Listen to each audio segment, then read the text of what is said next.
2 பேரும் சேர்த்து நிறைய படங்கள் இப்போ பேசி ரெடி பண்ணி மைண்டில் வச்சுருக்குறாங்க. அடுத்தடுத்து வர வேண்டியது எல்லாமே நானும் ஒரு காம்பினேஷனில் பண்ணுற மாதிரியான விஷயம். அது சொல்லும் போது தான் ரொம்ப வருத்தமாக இருக்கும். ஹாலிடேஸ்னாலே அது நம்ம ஜிடி ஹாலிடேஸ் தான். South India's number 1 travel brand. அச்சோ அவரா ரொம்ப பயங்கரமான ஆளாச்சப்பா அப்படின்னு ஷூட்டிங் ஸ்பாட்ல இருந்த ஆள் யாருன்னு? ஆக்சுவலி அது நான் எழுதின டைலாக் தான். அது வந்து சேசுக்கு அந்த டைலாக். இப்போ மீடியாவுக்கு தெரிஞ்சு வர்றதுக்குள்ளே அவங்க காலையில் சீக்கிரம் இது பண்ணிட்டாங்க. ரொம்ப பேருக்கு தெரியாது, நிறைய பேர் அந்த விஷயங்கள் டைலாக்னும் போது அவர் தான் ஞாபகம் வரும். நிறைய பேருக்கு மேரேஜ் பண்ணி வச்சிருக்கிறாரு, அவர் ஹெல்ப் பண்ணியிருக்கிறாரு. கொரோனா டைமில் அந்த வண்டியில் ஒரு ஆர்டியில் வந்து கட்டிக்கினேன். ஆமாம்மா இது பண்ணுங்க, சேஃப்டியாக இருங்க அப்படின்னு சொல்லிட்டு டிராஃபிக் போலீஸ் மாதிரி வருவார். அந்த மாதிரியான ஒரு அப்படி வந்து அதிகமா ஒருத்தருக்கு நம்ம இந்த மிஸ்யூ அனுப்பணும்னா அது யாருக்கு அனுப்பியிருக்கோம்? நம்ம யார் அண்ணன் இருந்து ஆரம்பிச்சிடலாம். அண்ணன் நீங்க சொல்லுங்க.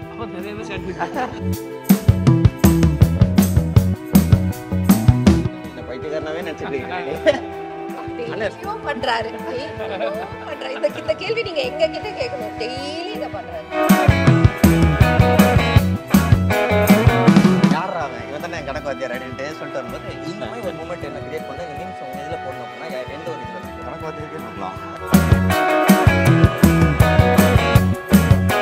ஷூட்டிங்க போங்க அப்படிங்கிற அந்த மூமெண்ட் என்னது? இரும்பாய் மொமெண்ட்ல தான். இரும்பாய் மொமெண்ட்ல தான் இருக்கு. இரும்பாய். நீங்க 2 சீன் வந்து போனாலுமே அடுத்து அந்த படம் ரிலீஸ் ஆனதுக்கு அப்புறம் அது மீம் டெம்ப்ளேட் தான். இப்போ நான் 2 சீன் வந்துட்டு போனானோடனே இப்போ 2 சீனாக கூப்பிட போகிறாங்க. இந்த தீபாவளிக்கு நம்ம பூர்விகால விவோ மொபைல் வாங்கி 10 மடங்கு மகிழ்ச்சி பெறுங்க. குணா படத்தை தியேட்டர்ல பார்க்க கொடுத்து வைக்கலன்னு ஃபீல் பண்றீங்களா? உங்களுக்காகவே மறுவெளியீடு இன்று முதல் உங்கள் அபிமான திரையரங்குகளில். எல்லாருக்கும் வணக்கம். நான் ரஜிரா தென்மோகன். சோ இன்னைக்கு நம்ம கூட வந்து மிஸ் யூ மூவி டீம் தான் இருக்காங்க. வணக்கம்ங்க. வணக்கம். வணக்கம். எப்படி இருக்கீங்க? நல்லா இருக்கேன். எப்படி இருக்கீங்க? சூப்பரா இருக்கும். ஓகே, கண்டிப்பா. அதுவும் மிஸ் யூ மூவியோட பாக்கும்போது எனக்கு இன்னும் செம்மையா இருக்குது. அச்சோ அவரா ரொம்ப பயங்கரமான ஆளாச்சப்பா அப்படின்னு ஷூட்டிங் ஸ்பாட்ல இருந்த ஆள் யாருன்னு? அண்ணே நீங்க சொல்லுங்க. அச்சோ அவரா ரொம்ப பயங்கரமான ஆளாச்சே அப்படின்னு. அண்ணனா? அண்ணன் என்ன அப்படின்னு பயங்கரமா பண்ணுவாப்ல? அமைதியா சமத்து பிள்ளையாட்டம். அது நம்மளை பத்தி பெருமையா பேசும்போது அப்படி இருந்தா தான் நல்லா இருக்கும். ஆமா சரி, இவங்க கிட்ட வரும். நீங்க அந்த மாதிரி ரொம்ப நீங்க கரெக்டா சொல்லுவீங்கன்னு நினைக்கிறேன். நீங்க ஒரு விஜே, உங்களுக்கு அது தெரியும். மோனிகாவை சொல்லிடலாமா? ப்ரொடியூசர். எங்க ப்ரொடியூசர் மோனிகா. ஐம் ஷூர் நீங்க எல்லாருமே மோனிகாவை வந்து when we were kids நம்ம வந்து பார்த்திருப்போம். சன் டிவில வந்து வானிலை அறிக்கை சொல்லுவாங்க அவங்க. சோ அவங்கள அவங்களா அவங்க ரொம்ப அப்புறம் ப்ரொடியூசர் அப்படிங்கிறப்போ it was very nostalgic. So எனக்கு வந்து மோனிகா. அண்ணா நீங்க சொல்லுங்க. இந்த டைலாக். ஆக்சுவலி அது நான் எழுதின டைலாக் தான். அது வந்து சேசுக்கு அந்த டைலாக். அந்த டைலாக் வந்து நாங்கள் இப்போ சேசுக்கு தனியாக எழுதும் போது என்ன எழுத சொல்லுவாங்க. நான் பயங்கரமாக ஜாலியாக நாங்கள் சாதாரணமாக கலாச்சிப்போம் இல்லையா. அதனால வந்து என்ன சொன்னாங்க, அந்த டைலாக் எழுத சொன்னாங்க. நாங்கள் மொத்தமாக உட்காந்து பேசினே இருக்கும்போது சேசுக்கு இந்த டைலாக் நான் சொன்னேன். அப்போ நான் சந்தனம் என்ன பண்ணிட்டாப்புல, ரெஸ்ட் ரூம் போயிட்டாப்புல. எப்பவுமே நாங்கள் ஒரு டைலாக் பிடிச்சோம்னா அதுலேயே நிற்க மாட்டோம், அடுத்தடுத்து மாதிரி போய்கிட்டே இருப்போம். சரின்னு விட்டுட்டேன். அது அவர் திரும்ப வந்து கேட்கலன்னா இந்த டைலாக்கே இருந்திருக்காது. எல்லாம் ஒரு 1 hour பேசிட்டு அதுக்கப்புறம் ஆனால் நீங்கள் சேஸை பற்றி எதுவும் சொன்னீங்களே அப்படின்னு உடனே டக்குன்னு இது சொன்னேன். சரி ஓகே இதை நோட் பண்ணிங்க. அப்படி மிஸ் ஆக வேண்டிய டைலாக் அந்த டைலாக் எதுன்னு. அது சேஸே பல இடங்களில் சொல்லுவாப்புல. இந்த மாதிரி எப்பவுமே நம்ம பஞ்சஸ் எழுதி கொடுத்து வெளியில் ஹிட்டாகிறதுங்கிறது வந்து மற்றவங்களுக்கு நிறைய இதுவாகும். இப்போ சந்தானம் கூட இருக்கிற கேரக்டருங்க அவங்களுக்கெல்லாம் நம்ம எழுதும் போதுனா நிறைய விஷயங்கள் ஒர்க் அவுட் ஆகும். அது தியேட்டரில் ரிப்ளை பண்ணும்போது நமக்கே கிடைச்ச ஒரு இதுவாக இருக்கும். அது மோஸ்ட்லி நாங்கள் இது வந்து டைலாக் அப்படின்னு சொல்லிக்கிறது கிடையாது. சேசுங்கிறனால வந்து நம்ம பர்டிகுலராக வந்து லாஸ்ட் டைம் அவர் ஜேபிபிலாம் பார்த்து ரிவ்யூலாம் கொடுத்துட்டு இது பண்ணி போனார். அதுக்கப்புறம் தான் இதாச்சு. சரியாக இது பண்ண முடியல. அவர் இறுதி உருவம் இதுவெல்லாம் வந்து இப்போ மீடியாவுக்கு தெரிஞ்சு வர்றதுக்குள்ளே அவங்க காலையில் சீக்கிரம் இது பண்ணிட்டாங்க. அது ஒரு பெரிய மிஸ்டேக். ரொம்ப பேருக்கு தெரியாது, நிறைய பேருக்கு அந்த விஷயங்கள் வந்து. அவர் அந்த டைலாக்னும் போது அவர் தான் ஞாபகம் வரும். நேற்று கூட பேசிட்டு இருந்தோம் டைலாக் பற்றி. ரொம்ப ரொம்ப க்ளோஸ் டு ஹார்ட். ஸோ அவரை பர்சனலாக இன்டர்வியூ எடுக்கும்போதுமே நிறைய பேருக்கு ஹெல்ப் பண்ணியிருக்கிறாப்புல. நிறைய இடத்துல இருக்கும்போது அது உங்ககிட்ட கேட்கணும்னு எனக்கு இருந்துச்சு. அதான் நான் சரி அங்கேருந்து வந்து உங்ககிட்ட நான் கேட்கணும். அதான் வழக்கமாக அந்த பாரிஸ் ஜெயராஜ் எல்லாம் வந்து சட்டை கூட போடாமல் இருந்தால் மொட்டை போடுற இடத்துல வேலை வாங்கி கொடுத்தான், வைத்தியர்ஸில் அகிற மாதிரி. அதெல்லாம் பர்டிகுலராக நம்ம அவருக்கு எழுதுன விஷயங்கள் அது. அதான் பயங்கர நிறைய பேருக்கு மேரேஜ் பண்ணி வச்சிருக்கிறாரு. அவர் ஹெல்ப் பண்ணியிருக்கிறாரு. கொரோனா டைம்ல அந்த வண்டியில ஒரு ஆர்டில வச்சு கட்டிக்கினேன். ஆமாம்மா இது பண்ணுங்க சேஃப்டியாக இருங்க அப்படின்னு சொல்லிட்டு டிராஃபிக் போலீஸ் மாதிரி வருவார். அந்த மாதிரியான ஒரு பயங்கர ஹெல்ப்பிங் இது. என்ன விஷயம்னா இப்போ அந்த படம் நமக்கு அவருக்கும் ஒர்க் அவுட் ஆகி ஒரு தனி இன்டர்வியூவில் கூட நிறைய வைரல் ஆச்சு. நானும் அவரை ஒரு இன்டர்வியூ கொடுத்தது. 2 பேரும் சேர்த்து நிறைய படங்கள் இப்போ பேசி ரெடி பண்ணி மைண்டில் வச்சுருக்கிறாங்க. அடுத்தடுத்து வர வேண்டியது எல்லாமே நானும் அவரை காம்பினேஷனில் பண்ணுற மாதிரியான விஷயங்கள். அது சொல்லும் போது தான் ரொம்ப வருத்தமாக இருக்கும். ஒரு 2 படமே நான் இப்போ நடித்த படமே இருக்குது. அவர் டப்பிங் கூட பேசலை. அது டப்பிங் யாரை வச்சு பேசலாம், இது பண்ணலாம், ஃபினிஷிங் இல்லாமல் இருக்கும். அது மாதிரியெல்லாம் அது நினைவுகளாகவே இருந்துக்கிட்டு இருக்கும். பெரிய விஷயம். கண்டிப்பா நாங்களுமே ரொம்ப மிஸ் பண்றோம் அந்த மனிதரை. ஒரு நல்ல மனிதரும் கூட, ரொம்ப பிடித்தமான மனிதர் எல்லாருக்கும், இயல்பான மனிதரும் கூட. ஓகே, அதிகமா ஒருத்தருக்கு நம்ம இந்த மிஸ்யூ அனுப்பணும்னா அது யாருக்கு அனுப்பியிருக்கோம்? நம்ம யார் அண்ணன் இருந்து ஆரம்பிச்சிடலாம். அண்ணன் நீங்க சொல்லுங்க. அவர் நிறைய பேர் அந்த நிறைய பேருக்கு அனுப்புனதுல அதிகமா அனுப்புனது யாருக்குண்ணே? இப்படி சொல்ல முடியாது, முடியலையே. அதிகமா என்ன வீட்டுலதான்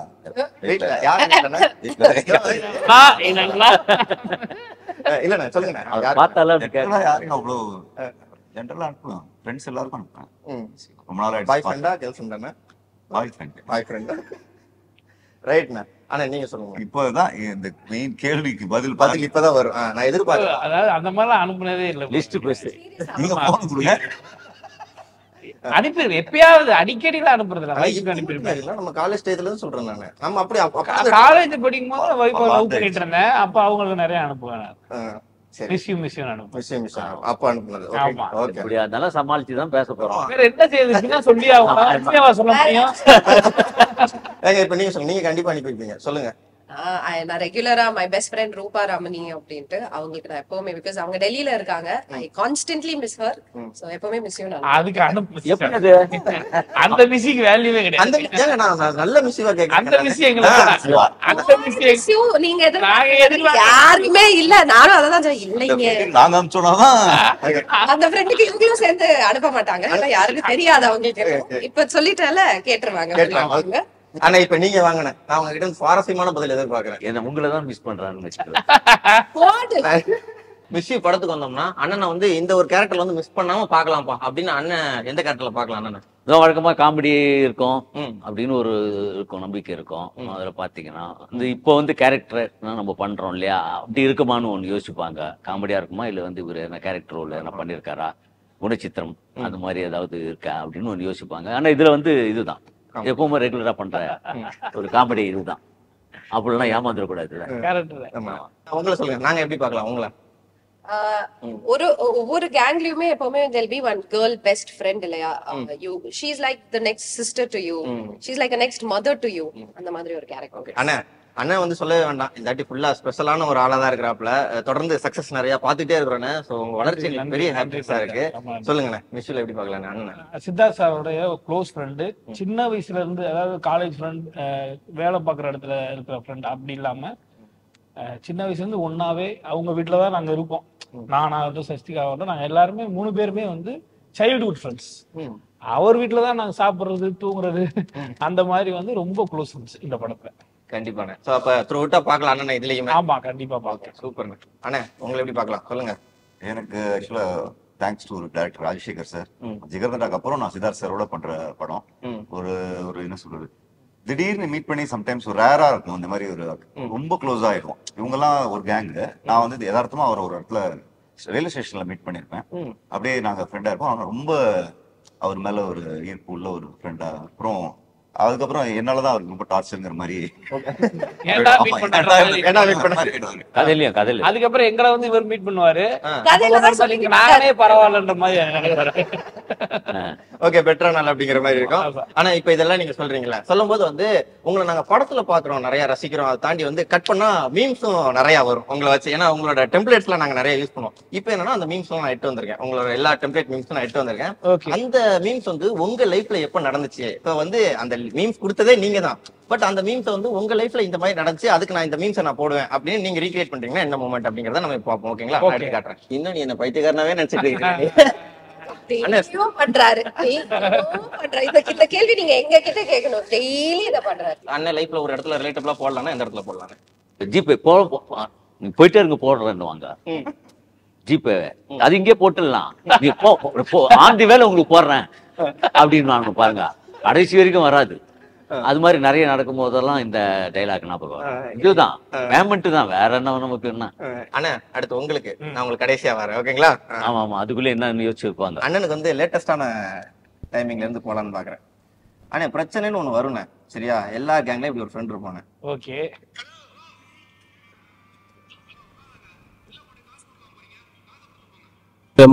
லூஸ் ட்ரைனர் 4 மீடியம் பிரஷ். என்ன வேணும்? மன்னிப்பு, அளக்குறது. பிரதர் உங்களுக்கு என்ன வேணும் அப்படின்னு உடனே மாறிடுவாப்ல, அடுத்த கத்திக்கு தாயிராப்ல. சோ இந்த மொமெண்ட் அண்ணனுக்கு கேட்பேன். அதாவது பிரதர் உங்களுக்கு என்ன வேணும்? என்ன இல்ல, நம்ம கூட தான் இருப்பாப்ல. ஒரு பஞ்சாயத்து நினைச்சுன்னா டக்குன்னு இந்த சைடு போயிட்டு எனக்கு இவனுக்கு சம்பந்தமே இல்லைங்க, நான் வந்து கூட்டத்துல ஒரு ஆளுங்க, சபையில ஒரு ஆளுங்க அப்படிங்கிற மாதிரி ஆயிடுவாப்ல. அந்த மாதிரி ஒரு அந்த மாதிரி நான் பண்ணது கிடையாது. ஆனா எனக்கு என்னோட நண்பர்கள் வழக்கமா பண்ணுவாங்க. அந்த மொமெண்ட் என்னன்னு அது ஒரு மொமெண்ட் சொல்லுங்க. நீங்க ஒன்னா ரெண்டா அதை சொல்றதுக்கு நிறைய இருக்கு. அது ஃபன்னாதான். அதாவது வீட்டுல வந்து மாட்டிப்போம், அப்பா அம்மா கிட்ட வந்து மாட்டிப்போம். அது எதுக்காக மாட்டிப்போன்றத சொல்ல மாட்டேன். அது சொன்ன மாட்டிப்போம். எதுக்காவது மாட்டிப்போம்ல அந்த 10 மணிக்கு மேல அந்த அப்படி மாட்டும் போது நான் இவன் வீட்டுலதான் இருந்தேன், நான் அவங்க கூட தான் போயிருந்தேன் போது போன் எடுக்க மாட்டாங்க. போன் எடுக்காம வந்து நம்ம வந்து செஞ்சிருவானுங்க. எங்க போன் போட்டு நீ அப்படின்னா கரெக்டா மாற்ற மாதிரியே பேசுவானுங்க லவுட் ஸ்பீக்கர்ல. இல்லையே நான் இல்லையேன்றுவானுங்க அவங்க கூட. ரொம்ப நன்றிடா. அந்த மாதிரி நிறைய சம்பவங்கள் நடந்திருக்கு. புரிஞ்சுக்கிட்டேன், அது என்ன மேட்டர்னு புரிஞ்சுக்கிட்டேன். நீங்க மேட்டர் கிடையாது கண்டிப்பா. ஆனா இப்ப உங்களுக்கு ஓகேவா, டைம் டிராவல் பண்ணி போய் ஒருத்தனை மண்டையில கொட்டிட்டு வருவீங்க, யாரா அவன், இவன் தானே என் கணக்கு வாத்தியார் அப்படின்ட்டு சொல்லிட்டு வரும்போது இந்த மாதிரி ஒரு மூமெண்ட் என்ன கிரியேட் பண்ண இந்த மீம்ஸ் உங்க இதுல போடணும் அப்படின்னா எந்த ஒரு இதுல நான் கணக்கு வாத்தியாருக்கே கொடுக்கலாம். ஏன்னா அவங்க வாட்டி வாங்கியிருக்கேன். ஸ்கூல்ல மேத்ஸ் ஒழுங்கா வராது, ஸோ அதனால மேத்ஸ் வாத்தியாருக்கே. ஓகே, இப்போ உங்களுக்கு இப்போ ரீசெண்டா நீங்க மீம்ஸ் எல்லாம் பாத்துட்டீங்களா? ஒரு மீம்ஸ் இருக்கு, முடிச்சு விட்டீங்க போங்க அப்படிங்கிற ஒரு, அப்புறம் கட் பண்ணா இருங்க பாய் அப்படிங்கிற மூமெண்ட். ஓகே, இருங்க பாய் மூமெண்ட் எல்லாம் வேண்டாம், அது எல்லாருக்குமே இருக்கும். அப்படிங்கும்போது முடிச்சு விட்டீங்க போங்க அப்படிங்கிற அந்த மூமெண்ட் என்னது? நான் தான் அப்படி எல்லாருக்கும் பண்ணுவேன். நான் தான் பண்ணுவேன், முடிச்சு விட்டியா அப்படின்ட்டு போவாங்க. எனக்கு அப்படி நடந்தது இல்ல, இருந்தது இல்ல. ஃபுல்லா இருங்க பாய் மூமெண்டா தான், இருங்க பாய் மூமெண்ட்ல தான், இருங்க பாய் மூமெண்ட்ல தான் இருந்தீங்க. இருங்க பாய் அப்படின்ட்டு இருங்க பாய் அப்படினா ஜென்சில வரைக்கும் எல்லாரையும் கவர் பண்றதா இருக்கும். ஏன்னா ஜென்சி வந்து டக்குன்னு ஒரே வார்த்தையில முடிச்சு விட்டுருவாங்க. ரெண்டே வார்த்தை தான், ஒன்னு பூமரி இல்ல கிரிஞ்சி அப்படின்னு முடிச்சு விட்டுருவாங்க. பட் அவங்களையும் தாண்டி இது அவங்களையும் கவர் பண்ணும் அப்படிங்கிற மாதிரி மிஸ்யூல என்னென்ன இருக்கு? இல்ல நீங்களே சொல்லிட்டீங்க, இது வந்து ரொம்ப நாளா இந்த மாதிரியான உங்க கேள்வியிலே பதில் இருக்கு. ரொம்ப நாளா இந்த மாதிரியான ஜானர்கள் வராம இருக்குன்னும் போது அதுதான் மறுபடியும் இந்த ஜானர் வந்திருக்கு.